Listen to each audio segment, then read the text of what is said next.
Hey y'all. So I am going to try to do this and keep it kind of short because I know attention spans aren't really uh, geared for this sort of thing.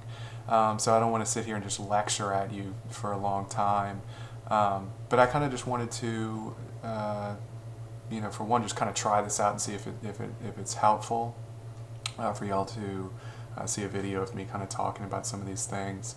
Um, and then hopefully give you some information to kind of explain why I've chosen these pieces, in particular how they relate to structure when we're talking about the different elements of fiction.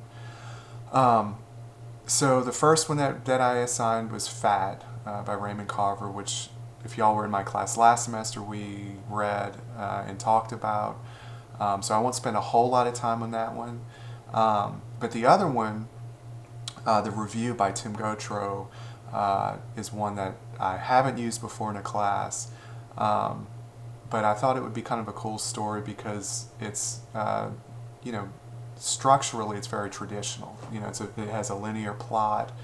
And it doesn't really do anything like the Carver story does, where we have the frames and the present tense and the lack of quotes on dialogue and all that stuff. It's just a real straightforward piece of fiction.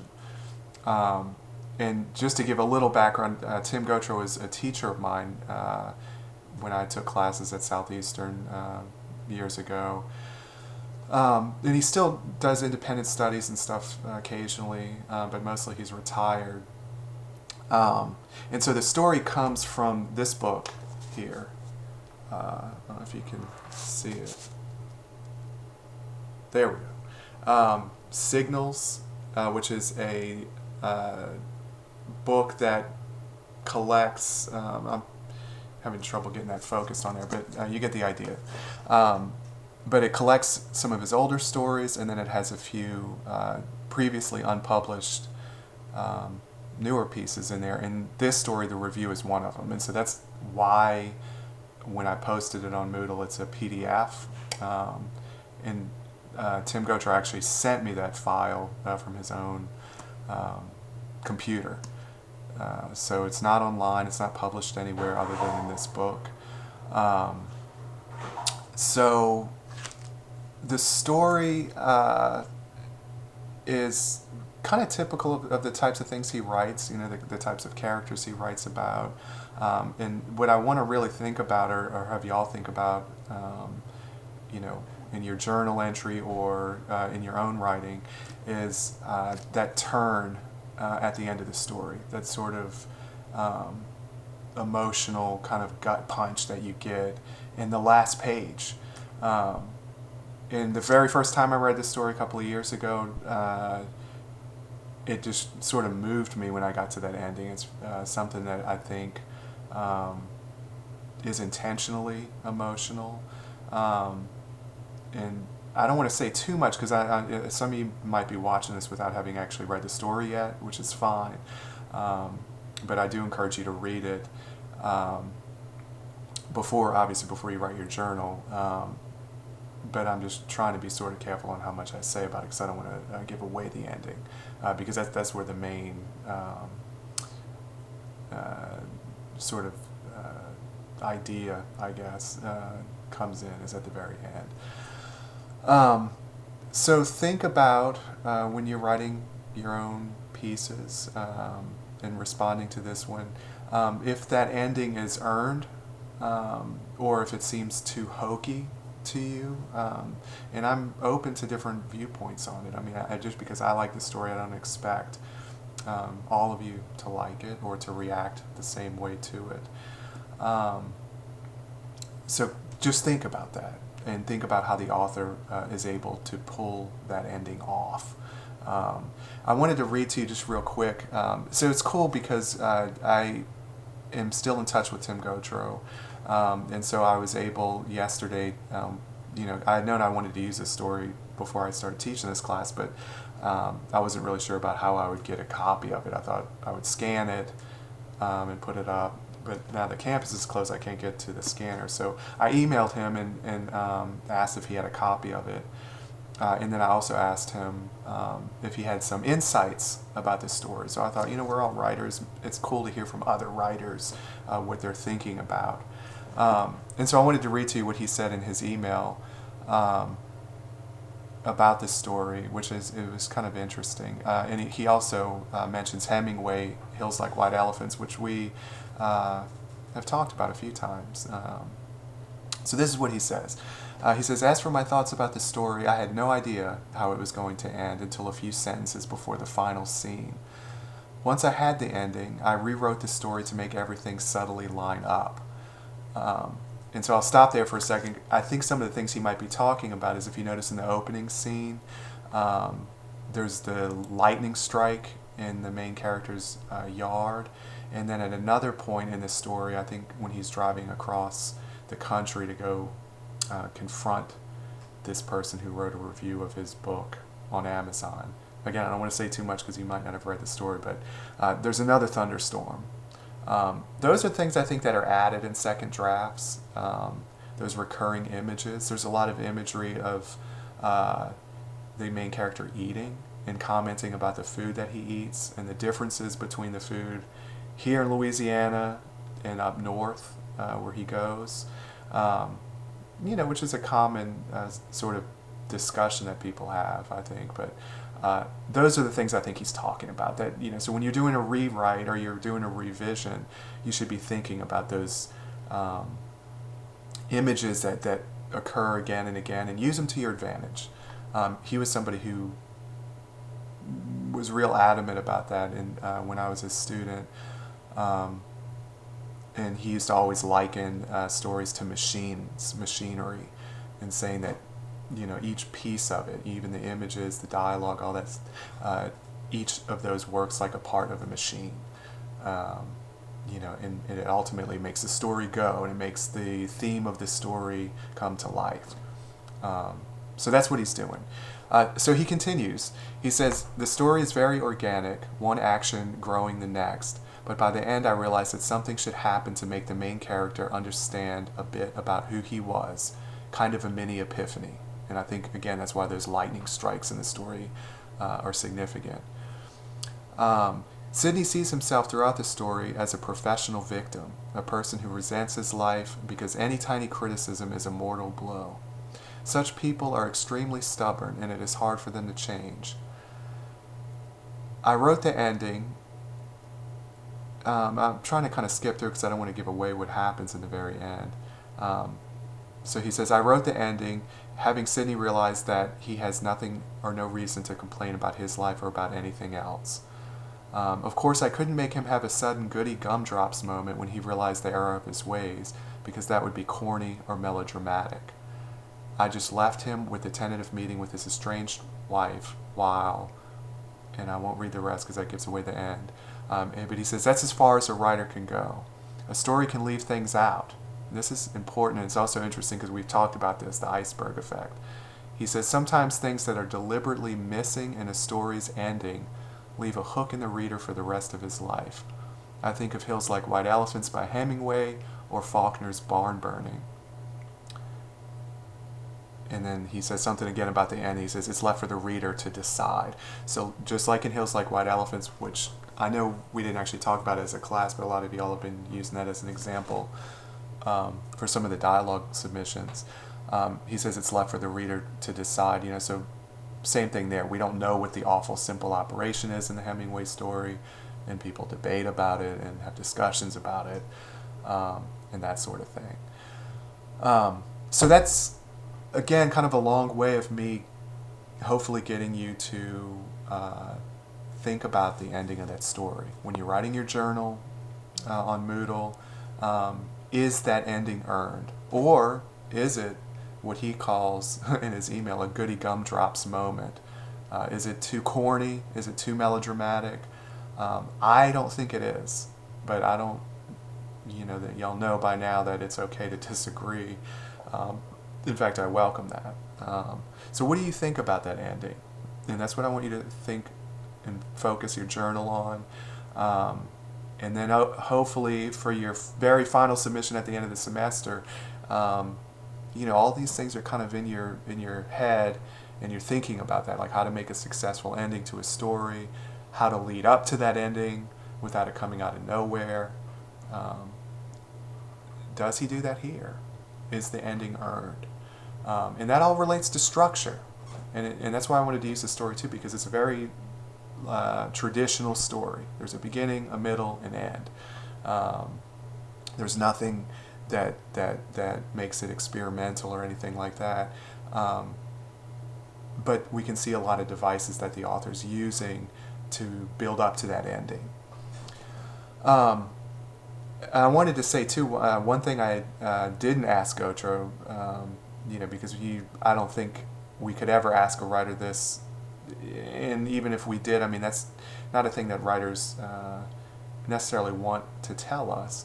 But Gautreaux, much like the protagonist of this story, actually wrote a novel called The Missing, about a little boy, I think, or a little girl, I don't remember. It's been a long time since I've read that book. I think it's a little girl. Yeah, her name's Lily. But she gets kidnapped. And there's a guy who's like a security guard at one of these fancy department stores or something on Canal Street. So it takes place in like the 20s, the novel does. She gets kidnapped, and it's a really long novel. A lot of things happen in the interim. But I went on Amazon and read the reviews of this novel that Tim Gautreaux wrote. And one of them sounds, and I'm not going to read it to you, but I would encourage you just to look it up. Go to Amazon and type in The Missing by Tim Gautreaux and read the 2-star reviews that that book got. He'd probably kill me if he knew I was telling y'all to do this.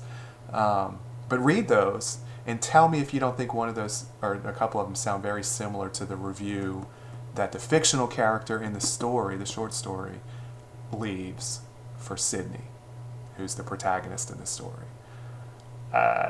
Is that relevant to our discussion? I don't know, but I think it's interesting. And I guess maybe it is relevant, because I think one thing that Gautreaux didn't mention in his comments, but what I kept thinking about when I was reading this story, is the old cliche, that you hear all the time in workshop, is write what you know.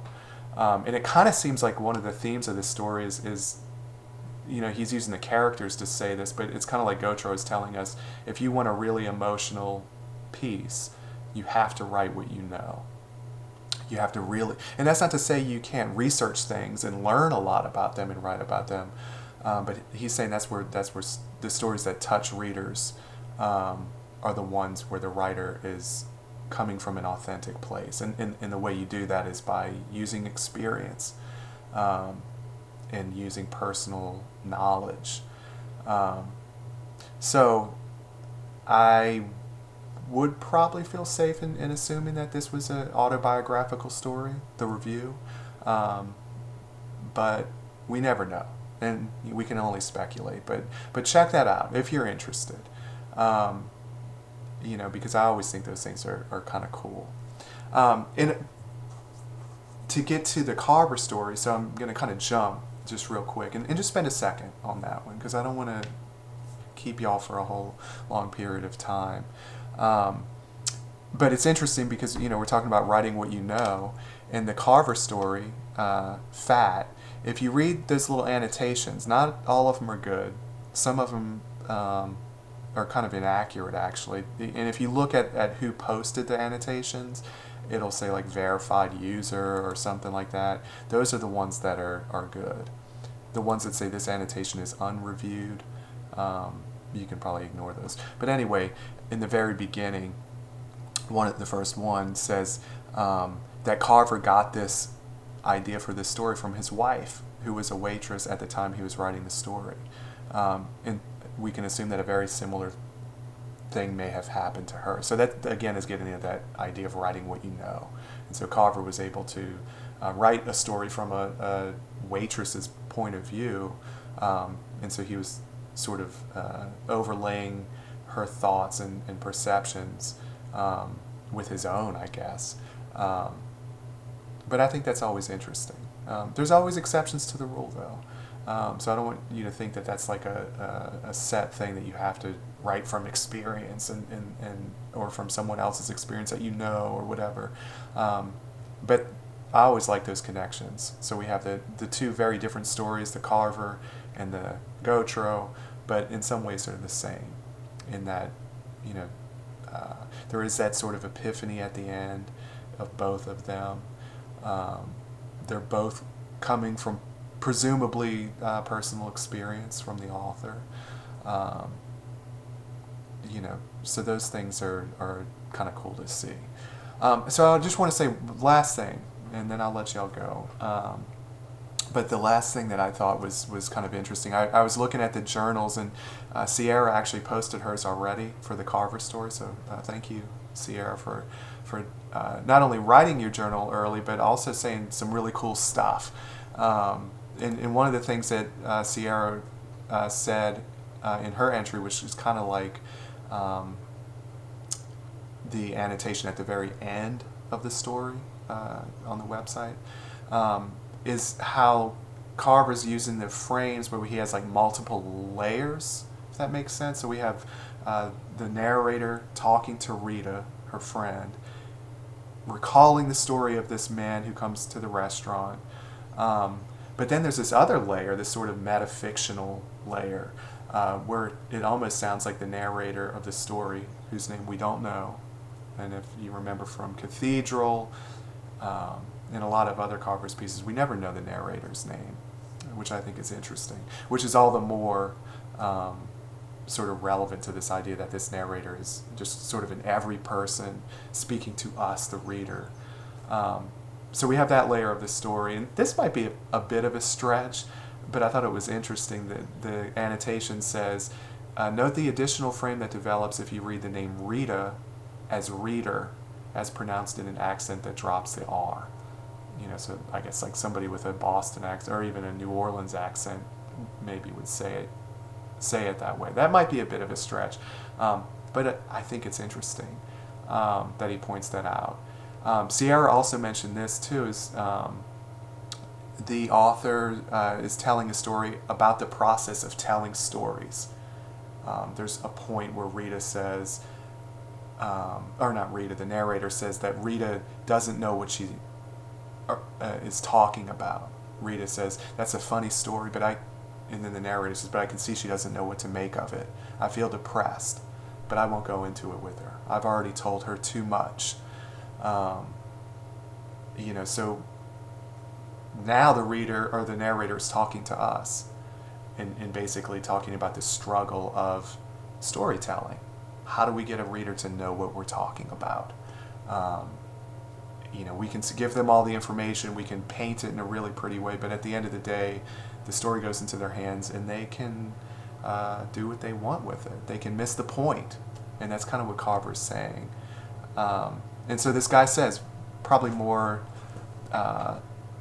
eloquently than I just did, he says, if Rita is the reader, then Carver is telling a story about the frustration of telling a story where the audience fails to take in the larger meaning, the fat lurking beneath the surface. And obviously that word, the fat lurking beneath the surface, that phrase is intentional because we have this man who's overweight, who we know through the narrator that there's a lot more to him than just the way he looks. And so that, again, becomes another metafictional element. I think all that stuff's really cool. I love seeing when stories do that. And I would say that Carver's, you know, playing with form and structure a lot more than Gautreaux is. But they're both successful in their own way. And hopefully you can see why I chose both of these stories, why I put them both side by side like I did. And, you know, I was thinking of Cooper mentioning, you know, we're always reading stories that are like 40 years old, 50 years old, and we don't read enough contemporary stuff. Well, the Gautreaux piece was published, I think, 2 years ago. And so it's a contemporary piece. And so I kind of wanted to put those two together also.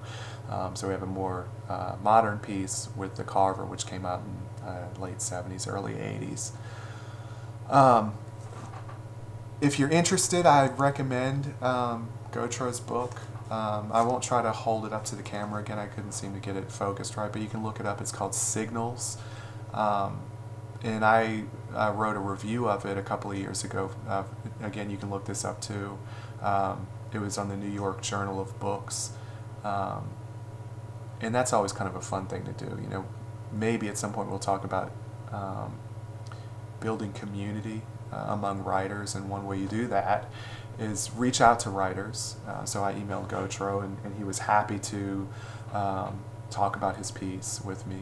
But the other way you do that is review their books, whether it's on Amazon, you know, which, like the character in the story does, he writes a review, and these people connect because of that review, or, you know, writing them for publication, like I did. So if you look up the New York Journal of Books, and then my name, I've written a few reviews, but I think the last one that I wrote was for Gautreaux's book. Really good book. He does a lot of cool stuff in it. So if you're interested in the craft, this is a craft class. If you're interested in the craft of writing, it wouldn't hurt to check out this book. And let me just take a peek real quick. I think I covered everything that I had planned. I wrote a couple little notes down.